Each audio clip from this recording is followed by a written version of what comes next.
Rəsmi Tehran, Bakı və İrəvan arasındakı sülh prosesini və regional əməkdaşlığı dəstəkləyir. Bunu ölkəmizdə səfərdə olan İranın Xarici İşlər Nazirinin müavini Vahid Cəlalzadə deyib.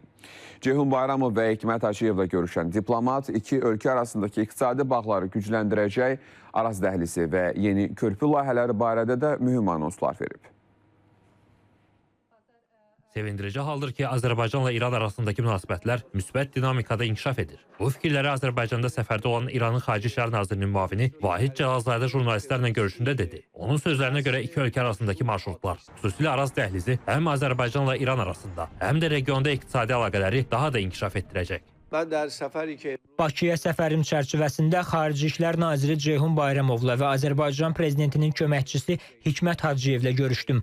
Bu görüşlərdə iki ölkə arasındakı birgə layihələrin inkişafını müzakirə etdik. Araz dəhlizində hazırda 4 zolaqdan ibarət yolun salınması üçün işlər gedir. Kəlalə-Ağbənd körpüsü inşallah Novruz bayramı ərəfəsində istifadəyə veriləcək.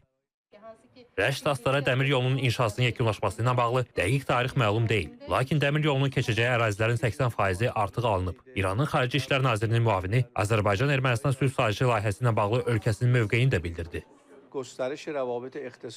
Azərbaycan və Ermənistan arasında sülh prosesini, həmçinin hər iki dövlətin maraqlarına xidmət edən ticari-iqtisadi əlaqələrini dəstəkləyirik. Cənab Pezeşkiyan da Azərbaycanda səfərdə olarkən İranın Bakı ilə İrəvan arasında sülh və sabitliyə əsaslanan bütün əlaqələri dəstəklədiyini bildirib.